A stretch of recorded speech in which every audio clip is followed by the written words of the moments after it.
Hello दोस्तों, स्वागत है मेरे YouTube चैनल ITI ऑनलाइन में। दोस्तों, अगर आप इस चैनल पर नए हैं तो चैनल को प्लीज सब्सक्राइब कर लीजिए, जिससे आगे आने वाली कोई भी नोटिफिकेशन आपसे मिस ना हो।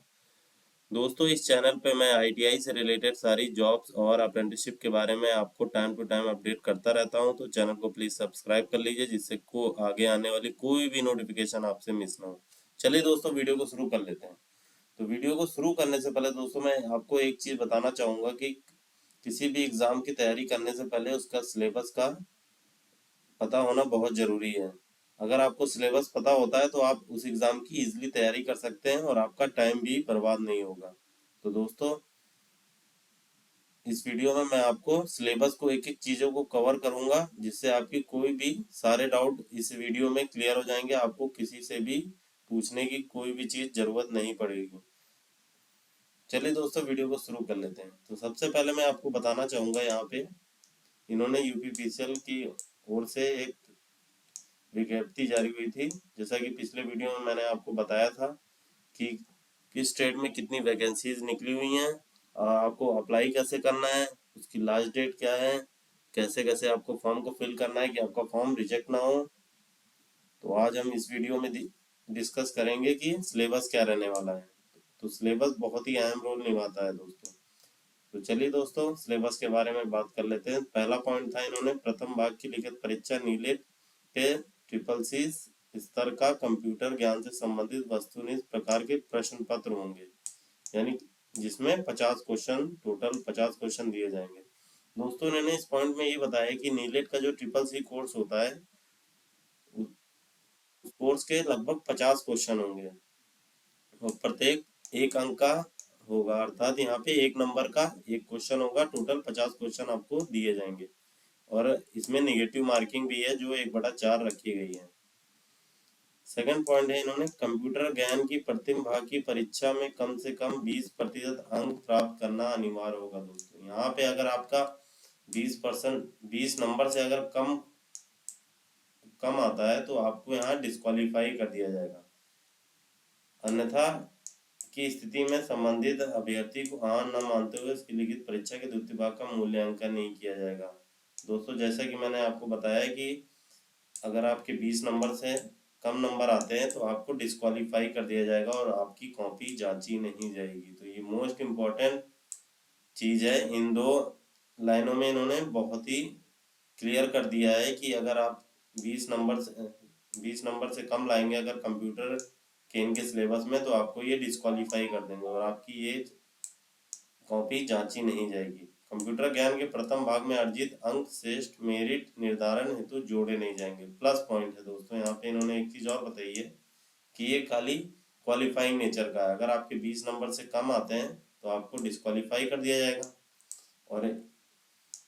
और इसके मार्क्स भी जोड़े नहीं जाएंगे मेरिट में। तो दोस्तों, ये दो पॉइंट इनके बहुत इंपॉर्टेंट है, इस पे आपको ध्यान देने की ज़रूरत है।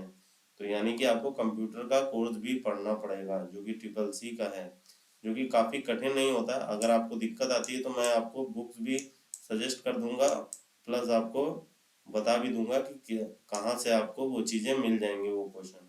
तो इसमें कोई डरने वाली बात नहीं है, आप कमेंट करके मुझसे पूछ सकते हैं। चलिए दोस्तों, सेकंड भाग के बारे में इनकी बात कर लें। द्वितीय भाग में निम्नलिखित पाठ्यक्रम से संबंधित वस्तुनिष्ठ प्रकार का प्रश्न पत्र होगा, जिनके अधिकतम अंक सम्मुख अंकित हैं।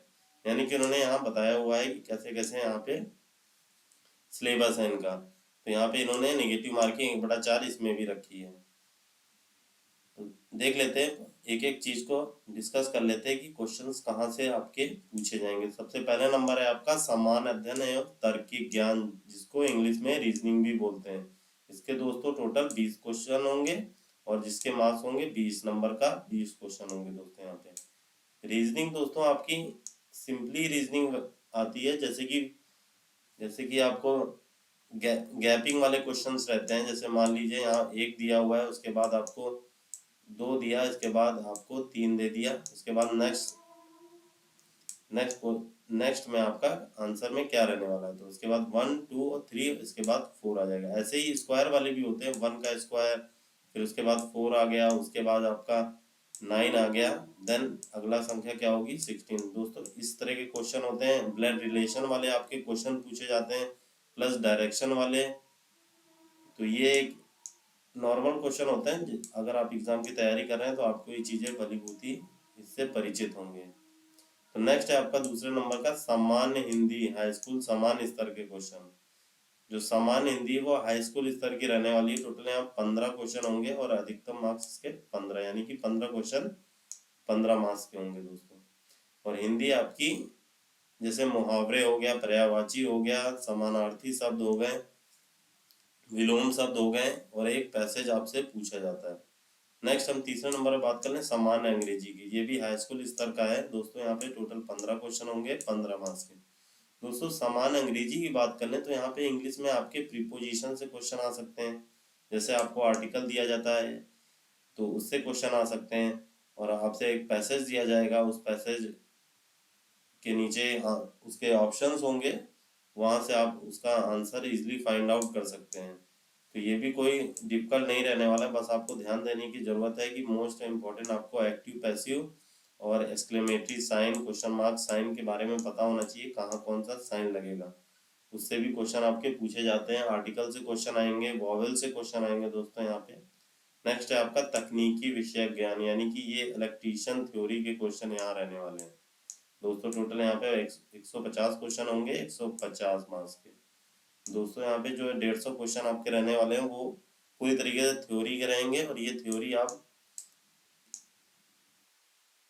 निम्मी के क्वेश्चंस जरूर देख के जाइएगा। निम्मी एक बुक आती है, इसमें आईटीआई के अगर आप स्टूडेंट हैं तो आपको ये चीज़ पता है कि निम्मी की जो बुक रहती है वो गवर्नमेंट आईटीआई में उपलब्ध रहती है। और अगर आपको कोई दिक्कत आती है तो आप कमेंट बॉक्स में पूछ सकते हैं कि ये आपको बुक्स कहाँ से पढ़ मिल जाएंगी और कहाँ से आप इसको परचेज कर सकते हैं, ऑफलाइन या ऑनलाइन। तो आप कमेंट कर दीजिएगा, अगर आपको दिक्कत आ रही है मैं आपको बता दूंगा। नेक्स्ट है आपका नोट में इन्होंने एक मेन इंपॉर्टेंट नोट यहाँ लिखा हुआ है, चयन हेतु द्वितीय भाग की परीक्षा में कम से कम 33.5 यानी कि 33.5% मार्क अंक प्राप्त करना अनिवार्य होगा। अर्थात ऐसे अभ्यर्थी जो 67 यानी 67 अंक से कम अंक प्राप्त करते हैं वे चयन प्रक्रिया से बाहर हो जाएंगे।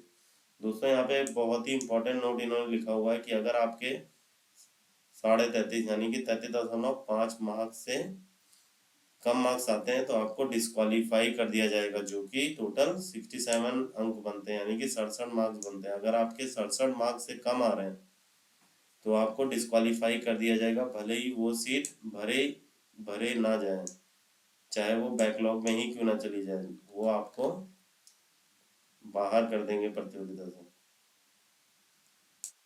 नेक्स्ट देख लेते हैं, इन्होंने विशेष यानी कि स्पेशल पॉइंट बताए हुए हैं। उपरोक्त अनुसार निर्धारित प्रतिबंधों और अर्हताओं के अधीन द्वितीय भाग की लिखित परीक्षा हेतु 200 अंक पर ही अभ्यर्थी का अंतिम मेरिट लिस्ट बनाकर चयन प्रक्रिया संपन्न की जाएगी। यानी कि टोटल मार्क्स आपके 200 हैं।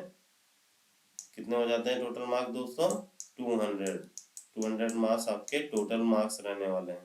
नेक्स्ट पॉइंट है, इन्होंने बताया उपरोक्त अनुसार निर्धारित 200 अंक की परीक्षा में 2 या अधिक अभ्यर्थियों के समान अंक पाए जाने की स्थिति में उस अभ्यर्थियों का नाम ज्येष्ठ सूची में ऊपर आएगा जिसके द्वारा अप्रेंटिसशिप की गई हो। यदि एक से अधिक अप्रेंटिसशिप के अभ्यर्थी पात्र हैं तो अधिक उम्र के अभ्यर्थी को वरीयता दी जाएगी। दोस्तों यहाँ पे इन्होंने सेकंड पॉइंट में बताया है कि अगर मान लीजिए टाई हो जाता है, यानी कि आपके भी मान लीजिए 160 मार्क्स आ रहे हैं और एक दूसरा व्यक्ति है उसके भी 160 मार्क्स आ रहे हैं, तब ये चीज़ देखी जाएगी कि किसने इलेक्ट्रीशियन बोर्ड से अप्रेंटिसशिप की हुई है।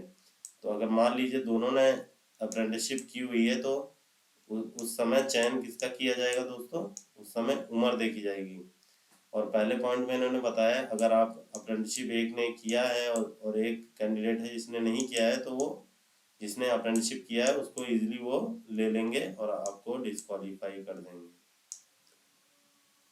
थर्ड पॉइंट की बात करें दोस्तों, यहाँ पे परीक्षा प्रक्रिया से संबंधित अन्य ऐसे बिंदु जिसका इस नियमावली में कोई उल्लेख नहीं है वे संबंध में निर्णय लेने के अधिकार अध्यक्षता विद्युत सेवा आयोग को प्राप्त होंगे। यानी कि ऐसे बिंदु जो कवर नहीं किए गए हैं और जिसके बारे में नहीं बताया, अगर वो ऐसा कोई केस होता है तो वो विद्युत सेवा आयोग के प्राप्त होगा। यानी कि विद्युत सेवा आयोग जो चाहे वो उस चीज में कर सकता है, आप उसमें कोई भी उंगली नहीं उठा सकते। तो ये इम्पोर्टेंट नोटिस थी, आपको बताना था। तो ये चीज़ें आपके लिए बहुत महत्वपूर्ण थी, इसलिए मैंने इस पर वीडियो बनाया। अगर वीडियो अच्छा लगा तो प्लीज़ लाइक और सब्सक्राइब कर लीजिए। और अगर फॉर्म भरने में आपको कोई भी दिक्कत आती है, सिलेबस के बारे में आपको कोई भी दिक्कत आती है, आपको कहीं से बुक परचेज करने में दिक्कत आ रही है, तो आप कमेंट बॉक्स में पूछ सकते हैं। मैं इजीली आपको बता दूंगा कि आपको वो बुक कहाँ से मिलेगी। आपको सिलेबस में दिक्कत है तो मैं सिलेबस को पूरी तरीके से और ज़्यादा अच्छे तरीके से एक्सप्लेन कर दूंगा, क्वेश्चंस बता दूंगा आपको किस तरीके पूछे जाने वाले हैं। वीडियो अच्छा लगा तो प्लीज़ लाइक और सब्सक्राइब कर दिया करिए दोस्तों, काफ़ी मेहनत लगती है, एक एक पॉइंट को मैं कवर करता हूँ।